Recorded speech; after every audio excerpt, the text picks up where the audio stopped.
Good morning बच्चों, 6th class. सबसे पहले आपको और आपके परिवार को 15 अगस्त यानी स्वतंत्रता दिन की बहुत बहुत बधाई हो बच्चों।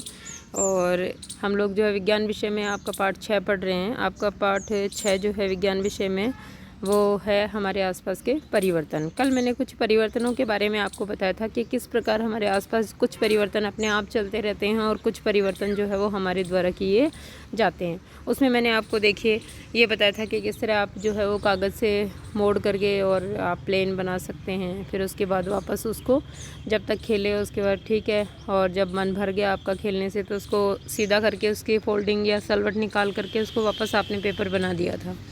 अब आगे देखेंगे बच्चों क्रियाकलाप 3। अगला परिवर्तन कैसे है क्या है देखो। गूंथे हुए आटे की एक लोई बनाइए, इससे रोटी बेलने की कोशिश कीजिए चित्र 6.3 की तरह। शायद आप इसके आकार से खुश न हों और इस रोटी को दोबारा लोई में परिवर्तन करना चाहते हो। ऐसा करते हो आप लोग और आपने करते हुए भी देखा है घर में। ये बहुत इजी एक्टिविटी है, बहुत सरल क्रियाकलाप है, आप इसको कर सकते हो आराम से बच्चों घर में भी, ठीक है। तो देखिए आपने क्या किया, आटा लिया, गुथा हुआ आटा लिया, फिर आटे से लोई बनाई, लोहे से फिर रोटी बनाना स्टार्ट किया आपने। और मान लीजिए वो टेढ़ी मेढ़ी हो गई है, उसकी शेप यानी उसका आकार आपको पसंद नहीं आया तो वापस उससे आपने लोई बना दी। उसको बिल्कुल हाथ से मसल कर मेल्ट करके लोई बन जाएगी, वापस बन जाएगी ना, जैसा कि चित्र 6.3 में दिखाया हुआ है। गुथे हुए आटे की लोई और बेली गई रोटी दोनों दिखाइए। अब आपने क्रियाकलाप 1, 2 और 3 में जो 3 परिवर्तन देखे उनके बारे में सोचिए। उनमें एक जैसा क्या है, बिल्कुल एक जैसा एक ही चीज़ है उसके अंदर कि जिस सामान से कोई नई चीज़ आपने बनाई है, जिस वस्तु से कोई भी नई चीज़ आपने बनाई है उसको आपने वापस उसी मूल आकृति आकार या मूल वस्तु में पहुंचा दिया है ना। जैसे पेपर से आपने प्लेन बनाया था, फिर वापस उसकी सलवटें खोल करके और आपने उसको पेपर बना दिया। इसी तरह आटे से आपने लोई बनाई, लोई से फिर रोटी बनाई और आकार पसंद नहीं आने पर वापस उसको लोई यानी आटे का लोथड़ा ही बना दिया आपने। कहने का मतलब तीनों परिवर्तन में एक ही चीज़ समानता है कि ये तीनों उत्क्रमणीय हैं, यानी ये दोनों दिशाओं में चल रहे हैं, है ना, और अस्थायी हैं। तो ये समानता है इन तीनों परिवर्तनों में बच्चों। स्थायी होने का मतलब एक बार जो चीज़ बन गई सो बन गई। जैसे आप चाय बनाते हो, चाय पत्ती डाल देते हो, दूध पानी सब उबाल लेते हो, जब वो चाय बन जाती है तो क्या उसके बाद आप उससे चाय पत्ती अलग कर सकते हो, चीनी अलग कर सकते हो, दूध अलग कर सकते हो? नहीं ना, जो बन गया सो बन गया, नया पदार्थ बन गया चाय पीने के लिए, जो बन गया सो बन गया। उससे आप वापस उन चीज़ों को या उस सामग्री को प्राप्त नहीं कर सकते हो जिससे वो बनी है। तो ये अनुत्क्रमणीय है, यानी दोनों दिशाओं में नहीं चल रहा परिवर्तन, समझ रहे हो आप। तो नॉन रिवर्सिबल है। इस तरह से वो हो गए स्थायी परिवर्तन या अनुत्क्रमणीय। लेकिन यहाँ हमने देखा कि प्लेन बनाई वापस कागज़ बन गया, ठीक है। आटे से लोई बनाई, लोई से रोटी बनाई, लेकिन वापस लोई या आटे का लोथड़ा बन गया। तो ये जो है वो उत्क्रमणीय परिवर्तन है, अस्थायी परिवर्तन है, ये स्थायी नहीं है, इनको बदला जा सकता है। चलो आगे देखें। क्या यह संभव है कि गुब्बारा अपने पूर्व आकार और अमाप में वापस आ जाए? क्या कागज़ का अमाप पहले और हवाई जहाज़ बनाने के बाद समान है? क्या गुथे हुए आटे से पुनः लोई बनाना संभव है? बिल्कुल तीनों चीज़ें संभव है बच्चों। आपने क्या निष्कर्ष निकाला? क्या इन तीनों क्रियाकलापों में यह संभव है कि जिस पदार्थ से यह क्रियाकलाप प्रारंभ किया गया उस पदार्थ को वापस पाया जा सकता है? बिल्कुल संभव है। मैंने बताया आपको, जिस पदार्थ से क्रियाकलाप चालू किया, गुब्बारे से चालू किया वैसा ही बन गया हवा निकालने के बाद। कागज़ से चालू किया, कागज़ वैसा ही मिल गया, वही आकार आकृति थी कागज़ की, ठीक है। फिर उसके बाद हमने आटे की लोई ली, जितना आटा था हमारे पास में उतना ही वापस मेल्ट करने पर होगा।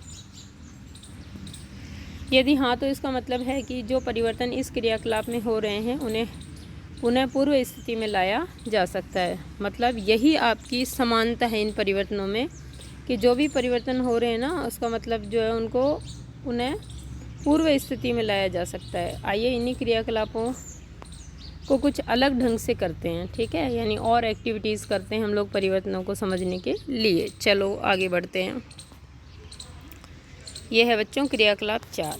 उसी गुब्बारे को लीजिए जिसका क्रियाकलाप 1 में उपयोग किया गया है, उसको उसके पूरे अमाप में फुलाइए, यानी फुल एकदम जितना बड़ा हो सकता है उतना बड़ा फुलाइए तथा उसके मुख को पतले धागे से कसकर बांध दीजिए।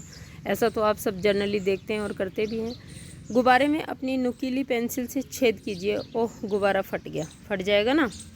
अब क्या आप हवा भी निकल गई उसकी, लेकिन अब देखो उसकी आकार आकृति, क्या वो पहले जैसा है? क्या नहीं है ना, फट चुका, वो उसकी आकार आकृति बदल चुकी है।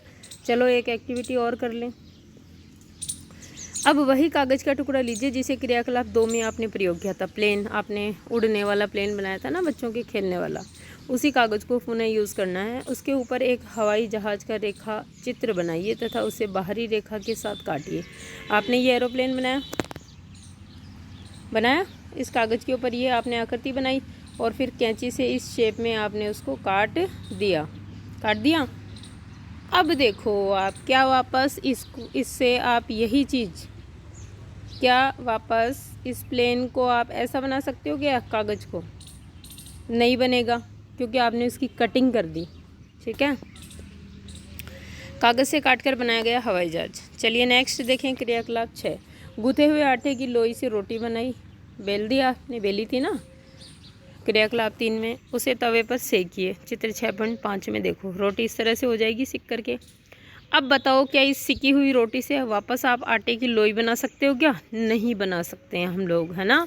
यानी इनको पूर्व स्थिति में नहीं पहुंचा सकते हम लोग। ये परिवर्तन हो गए अनुत्क्रमणीय परिवर्तन और एक ही दिशा में चलने वाले परिवर्तन, यानी ये स्थायी परिवर्तन है। एक बार जो बन गया सो बन गया। यदि आपसे वही 3 प्रश्न पूछे जाएं जिनके उत्तर आपने क्रियाकलाप 3 करने के बाद दिए हैं, तो इस बार उनके उत्तर क्या होंगे?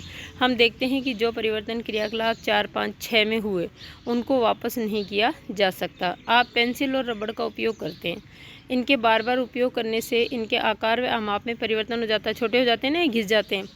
क्या इस परिवर्तन को उलट सकते हो? क्या नहीं उल्टा जा सकता। आपने कुम्हार को अपने चाक पर काम करते हुए जरूर देखा होगा, वह मिट्टी के ढेर को बर्तनों में बदलता है ना बच्चों। क्या ये परिवर्तन उत्क्रमित किया जा सकता है? बिल्कुल किया जा सकता है, लेकिन तभी तक जब तक कि बर्तन पकेंगे नहीं। मिट्टी के बर्तन को वो पकाएगा नहीं आग में। अब वह मिट्टी के बर्तन को भट्टी में सेकता है, यानी पकाता है। क्या अब इस परिवर्तन को उत्क्रमित किया जा सकता है? नहीं किया जा सकता ना। मिट्टी से अगर आप लोथड़ा थोड़ी बना सकते हो आप पके हुए घड़े से वापस मिट्टी का। सारणी 6.1 में कुछ सामान्य परिवर्तन दिए गए हैं। आपके विचार में इनमें से किन परिवर्तनों को उत्क्रमित किया जा सकता है? हमने देखा कि परिवर्तनों के वर्गीकरण का एक तरीका है यह देखा जाए कि क्या उन्हें उत्क्रमित किया जा सकता है, यानी क्या वो दोनों दिशाओं में चलते हैं, क्या वो स्थायी हैं और अस्थायी हैं। तो सारणी 6.1 में हम लोग कुछ ऐसा ही करेंगे, कुछ सामान्य परिवर्तन देखेंगे। चलो देखते हैं। परिवर्तन पहला, कच्चे अंडे से उबला हुआ अंडा। कच्चे अंडे से आपने अंडा उबाल दिया। अब आप बताइए कि इसको उत्क्रमित किया जा सकता है या नहीं किया जा सकता है? अरे वापस कच्चा अंडा बना सकते हो क्या उसे उबले अंडे से? नहीं। तो आप क्या टिक करोगे? नहीं। कहाँ टिक करना है आपको? नहीं। कच्चे अंडे से उबला हुआ अंडा उत्क्रमित किया जा सकता है क्या? नहीं किया जा सकता है भाई। फिर है गाढ़े घोल से इडली। इडली से वापस गाढ़ा घोल बनाया जा सकता है क्या?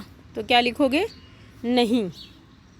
गीले कपड़े से सूखे कपड़े बिल्कुल उत्क्रमित किया जा सकता है। गीले कपड़े से कपड़े सूख गए, सूखे कपड़े को आप फिर भिगो दो, गीला हो जाएगा। ऊन के धागे से बुना हुआ स्वेटर, हाँ स्वेटर को उधेड़ दो आप और ऊन मिल जाएगी आपको। अनाज से बनाया गया आटा, तो अनाज से बनाया गया आटा, तो क्या आटे से अनाज बन सकता है क्या? नहीं। तो क्या लिखोगे? नहीं। सीधी डोरी से कुंडलित डोरी, कुंडलित हो जाएगी, कुंडलित को खोलोगे वापस सीधी हो जाएगी, तो लिखोगे हाँ। कली से फूल, कली से फूल बनने के बाद फूल से कली वापस कभी नहीं बनती बच्चों। दूध से पनीर, दूध से पनीर बनने के बाद पनीर से वापस दूध नहीं बनाया जा सकता, तो नहीं। गाय के गोबर से बायोगैस, बायोगैस बनना एक केमिकल रिएक्शन है, एक रासायनिक प्रक्रिया है, तो वापस इससे गोबर नहीं बनाया जा सकता है। खींचे रबड़ बैंड से सामान्य साइज़ का रबड़ बैंड, खींचे हुए को छोड़ दो, सामान्य हो जाएगी साइज़, तो लिखोगे हाँ। और जमी हुई आइसक्रीम से पिघली हुई आइसक्रीम, जमी हुई से पिघली हुई बन जाएगी, वापस फ्रिज में रख दो जम जाएगी, तो लिखोगे हाँ। तो ये सारणी आज आपको होमवर्क में करनी है। इसके अलावा जो 2 क्रियाकलाप मैंने आपको बताए हैं उनको अच्छे से पढ़ना है कि मैंने क्या बताया आपको कि उत्क्रमित किए जाने वाले परिवर्तन कौन कौन से, उनकी एक सूची बनाइए आपके, ये परिवर्तन उत्क्रमित किए जा सकते हैं।